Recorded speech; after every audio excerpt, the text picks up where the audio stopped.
الشيطان الرجيم. سورة الفاتحة مكية. وهو محرم عليه بسم الله الرحمن الرحيم. جزاء من يفعل ذلك رب العالمين ويوم القيامة لا شد العذاب الله والغافل ما تعملون أولئك الذين اشتروا الحياة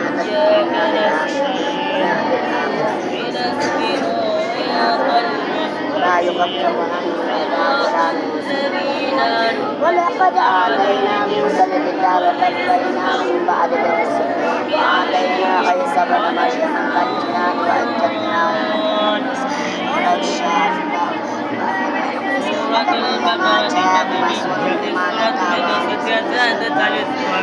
بسم الله الرحمن